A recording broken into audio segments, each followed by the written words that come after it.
എനിക്ക് ഏറ്റവും പ്രിയപ്പെട്ട ആബിദ് കയുടെ ഒരു പുസ്തക പ്രകാശന ചടങ്ങിലേക്ക് മാസങ്ങൾക്ക് മുമ്പാണ് ആബിദ് കെ എന്നോട് വരണം എന്നഭ്യർത്ഥിച്ചത്. യഥാർത്ഥത്തിൽ ആബിദ് കയുടെ സ്നേഹപൂർവമായ ക്ഷണം നിരസിക്കാൻ ഞാൻ അശക്തരാണ്. അതുകൊണ്ടാണ് ചില വ്യക്തിപരമായ അസൗകര്യങ്ങൾ ഉണ്ടായിട്ടും ഈ ചടങ്ങിൽ സംബന്ധിക്കാൻ ഞാൻ വന്നത്. ആബിദ് കയെക്കുറിച്ച് നല്ല അനുഭവങ്ങൾ മാത്രമേ എനിക്കുള്ളൂ.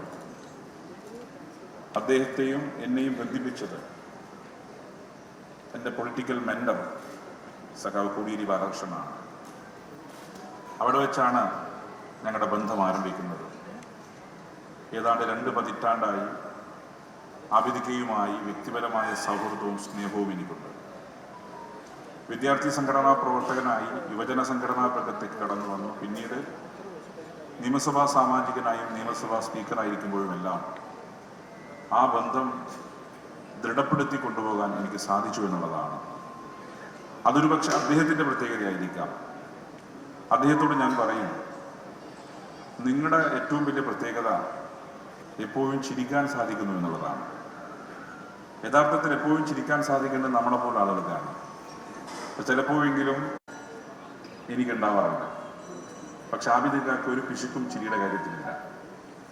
ചിരിക്കുന്ന മുഖമല്ലാതെ ഞാൻ അദ്ദേഹത്തിൽ കണ്ടിട്ടുമില്ല. ആ ചിരിയിൽ വിഷയം അദ്ദേഹത്തിനുണ്ട്. അദ്ദേഹത്തിൻ്റെ കരിസ്മ ഈ നേരത്തെ ഇത്രയും ആളുകളെ ഇവിടെ എത്തിക്കാൻ സാധിച്ചത്. സൈക്കോളജിയിൽ പൊളിറ്റിക്കൽ ലീഡർഷിപ്പിന് ഒരു രാഷ്ട്രീയ നേതാവിന് കരിസ്മ ഉണ്ടാവണം, ആളുകളെ ആകർഷിക്കാനുള്ള ശേഷി ഉണ്ടാവണം. അദ്ദേഹം രാഷ്ട്രീയ നേതാവല്ല, പക്ഷെ അദ്ദേഹത്തിന് ആളുകളെ ആകർഷിക്കാനുള്ള ആ കരിസ്മയാണ് എന്നെയും നിങ്ങളെയും എല്ലാം ഈ നേരത്തിവിടെ എത്തിക്കാൻ പ്രേരിപ്പിച്ചത്.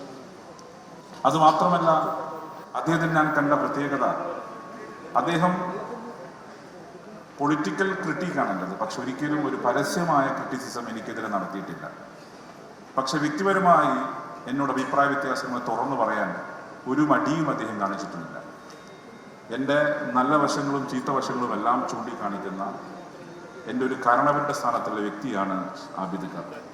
അദ്ദേഹം എൻ്റെ മണ്ഡലക്കാരനാണ്. താമസിക്കുന്ന എൻ്റെ മണ്ഡലത്തിലല്ലെങ്കിലും എൻ്റെ മണ്ഡലക്കാരനാണ്. അദ്ദേഹത്തിൻ്റെ വിജയം, ആ വിജയത്തെക്കുറിച്ചുകൂടെ പരാമർശിച്ചു. ഞാൻ ക്രിക്കറ്റ് പറഞ്ഞ നാട്ടിൽ നിന്ന് വരുന്ന ഒരാളാണ്. ഞാൻ ക്രിക്കറ്റ് ഇന്ത്യയിൽ ഉണ്ടായത് തലശ്ശേരിയിൽ നിന്നാണ്. അതുകൊണ്ട് അദ്ദേഹത്തിൻ്റെ വിജയത്തെക്കുറിച്ച് പരാമർശിക്കുമ്പം ക്രിക്കറ്റിനെ തന്നെ കോട്ട് ചെയ്യാൻ പറയാം. വീരേന്ദർ സെവാഗും സച്ചിൻ തെണ്ടുൽക്കറുമാണ് ഇന്ത്യ കണ്ട ഏറ്റവും മികച്ച ഓപ്പണിംഗ് കൂട്ടുകെട്ട്. അതുപോലെ ആബിദ് കയും അബൂബക്കറും അടങ്ങുന്ന കൂട്ടുകെട്ടാണ് അദ്ദേഹത്തെ ബിസിനസ് സാമ്രാജ്യം ഈ നിലയിലേക്ക് പടുത്തുകെട്ടാൻ ഇടയാക്കിയിട്ടുള്ളത്. അബൂബക്കർക്ക് ഇവിടെ വരുമെന്നായിരുന്നു എന്നോട് പറഞ്ഞത്, പക്ഷെ അദ്ദേഹത്തെ കാണുന്നില്ല.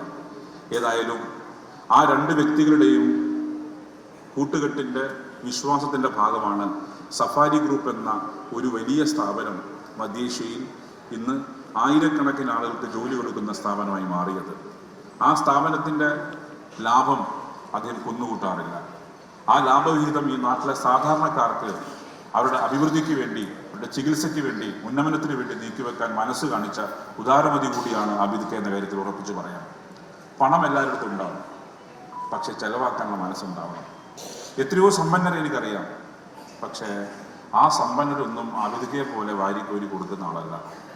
സാധുക്കളെ സഹായിക്കാനുള്ള മനസ്സുള്ളവരുമല്ല. സാധുക്കളെ, അശരണരെ, ആലംബരെ സഹായിക്കാനുള്ള മനസ്സാണ് അദ്ദേഹത്തിൻ്റെ പ്രത്യേകത. അതാണ് അദ്ദേഹത്തിൽ ഞാൻ ദർശിച്ച ഏറ്റവും വലിയ പ്രത്യേകതകളുമായി കണ്ടത്. അതുപോലെ ഏത് ഘട്ടത്തിലും ചിരിച്ചുകൊണ്ട് സംസാരിക്കാൻ, ഒരു നിമിഷവും അദ്ദേഹത്തിൻ്റെ മുഖത്ത് ഞാൻ ടെൻഷൻ കണ്ടിട്ടില്ല.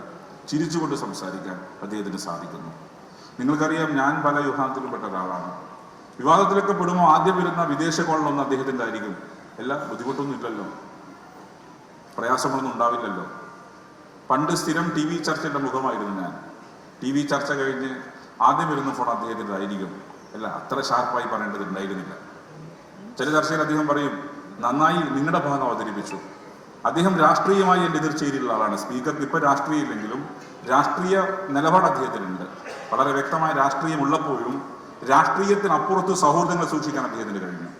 രാഷ്ട്രീയത്തിനപ്പുറത്ത്, ആ രാഷ്ട്രീയത്തിനപ്പുറത്തെ സൗഹൃദങ്ങളാണ് അദ്ദേഹത്തെ ഇവിടെ എത്തിച്ചത്. അദ്ദേഹത്തിന് ഈ പരിപാടിക്കകത്ത് ആളുകളിവിടെ എത്തിച്ചിട്ടുള്ളത്. തീർച്ചയായും അദ്ദേഹം ഇനിയും ഉയരങ്ങളിലേക്ക് പോകട്ടെ.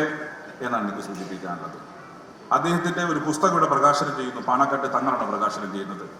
അദ്ദേഹത്തെക്കുറിച്ചുള്ള അനുഭവങ്ങളായിരിക്കും ആളുകൾ എഴുതിയിട്ടുണ്ടാവുക. ഒരുപാട് അനുഭവങ്ങൾ, മധുരിക്കുന്ന ഒരുപാട് അനുഭവങ്ങൾ ഉള്ള വ്യക്തി കൂടിയാണ് ഞാൻ. ഇവിടെ നേരത്തെ സൂചിപ്പിച്ചു, എൻ്റെ ഉമ്മ സീരിയസ് ആയി കിടക്കുന്ന ഘട്ടത്തിൽ ഞാൻ പറഞ്ഞു, എൻ്റെ ഒരു കാര്യത്തിന് വിളിച്ചപ്പോൾ ഞാൻ പറഞ്ഞു ഇങ്ങനെ ഹോസ്പിറ്റലിലാണ് ഉമ്മ ചികിത്സയ്ക്കാണത്. പിറ്റേന്ന് രാവിലെ അദ്ദേഹം ഖത്തറിലാന്ന് പറഞ്ഞാൽ അദ്ദേഹം പിറ്റേന്ന് രാവിലെ വരുന്ന ഹോസ്പിറ്റലിലേക്കാണ്.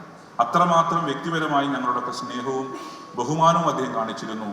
ആ സ്നേഹവും ബഹുമാനവുമാണ് ഇന്ന് അസൗകര്യങ്ങൾ ഉണ്ടായിട്ടും എന്നെ ഇവിടെ എത്താൻ പ്രേരിപ്പിച്ചിട്ടുള്ളത്. അദ്ദേഹം നിരവധി കാരുണ്യ പ്രവർത്തനത്തിന് നേതൃത്വം കൊടുക്കുന്ന വ്യക്തിയാണ്. അദ്ദേഹം കടുത്ത മതേതരവാദിയുമാണ്. അദ്ദേഹം ഒരു കാലത്തും കാരുണ്യ പ്രവർത്തനം നടത്തുമ്പോൾ ജാതി മതം നോക്കിയിട്ടില്ല. ജാതി മത രാഷ്ട്രീയ ഭേദമില്ലാതെ തൻ്റെ മുന്നിലേക്ക് വരുന്ന സാധാരണക്കാരനെ ചേർത്ത് പിടിക്കണം എന്ന ബോധമുള്ളൊരു മനുഷ്യനാണ് ശ്രീ ആബിദ് ഖാൻ എന്നുള്ളതാണ്. അതാണ് ആ മനുഷ്യന്റെ പരിപാടിയിൽ ജാതിക്കും മതത്തിനും വർഗത്തിനും വർണ്ണത്തിനും അതീതമായി എല്ലാവരെയും ഇവിടെ എത്തിക്കാൻ പ്രേരിപ്പിച്ചിട്ടുള്ളത്. തീർച്ചയായും ഇനിയും ഉയരങ്ങളിലേക്ക് പോകാൻ സാധിക്കട്ടെ. ഈ സദസ്സ് പ്രൗഢഗംഭീരമാണ്, സ്റ്റേജ് അതിനേക്കാൾ പ്രൗഢഗംഭീരമാണ്. ഈ ചടങ്ങ് അതിൻ്റെ ഗൗരവത്തിൽ വിജയിക്കണമെങ്കിൽ നിയമസഭാ സ്പീക്കറായി ഞാൻ ഒരു മാതൃക കാണിച്ചാൽ ഈ ചടങ്ങ് നല്ല വിജയമായി തീരും. അത് നിയമസഭാ പ്രസംഗം പോലെ നമുക്കിതിനെ കണ്ടാൽ മതി. ബെല്ലടിക്കാൻ എൻ്റെ കയ്യിൽ വെല്ലില്ല. എന്നാലും ഞാനിവിടെ പ്രസംഗം വളരെ പെട്ടെന്ന് ചുരുക്കിയാൽ തുടർന്ന് വരുന്ന ഒരു കുഞ്ഞാലിക്കുട്ടി സാഹിബ് കാണിച്ച മാതൃക ഞാനും കാണിച്ചാൽ, തുടർന്ന് വരുന്നവർ മാതൃക കാണിച്ചാൽ ഈ ചടങ്ങ് വൻ വിജയമായി തീരുമെന്ന കാര്യത്തിൽ സംശയമില്ല. ആ കയ്യടി തന്നെ അതിൻ്റെ സുഹൃത്തുക്കളുണ്ട്. നിങ്ങളുടെ കയ്യടിയിൽ നിന്ന് എനിക്ക് മനസ്സിലാക്കാൻ സാധിക്കുന്ന കാര്യം എൻ്റെ അഭിപ്രായത്തോട് നിങ്ങൾ പൂർണ്ണമായി യോജിക്കുന്നു എന്നുള്ളതാണ്. എല്ലാവരും പ്രമുഖരാണ്.